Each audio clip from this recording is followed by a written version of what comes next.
You might have heard an idiom, cry wolf. There are many idioms with animals. I'll tell you some other time. Today, only one idiom, cry wolf. Cry wolf is to raise an alarm when it is not necessary.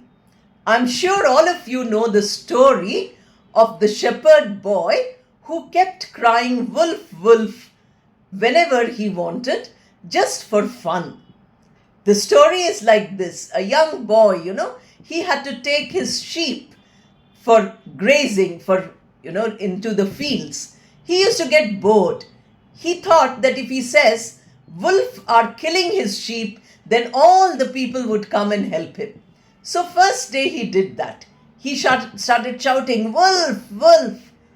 Everybody came to help him, all the farmers nearby.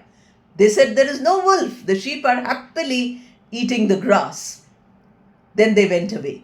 Second day, the boy thought, let me have some more fun. Therefore, he started shouting again, wolf, wolf. Again, everybody came. But there was no wolf.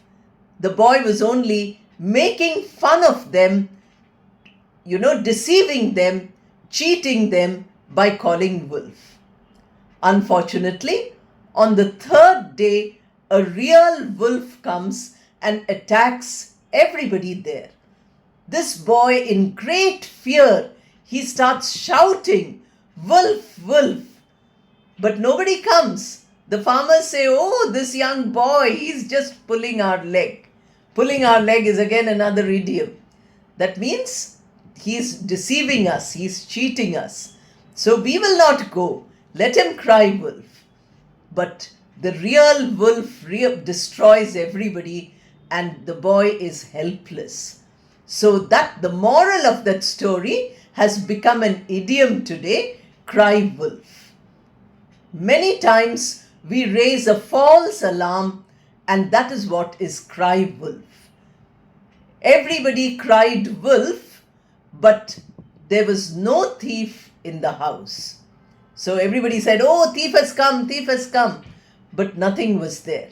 In this way, you can think of various situations where people are raising a false alarm. And floods are coming, there's so much rain. So you say, cry wolf. There was a lot of crying wolf about floods, but nothing happened. So false alarm, make sentences and practice this.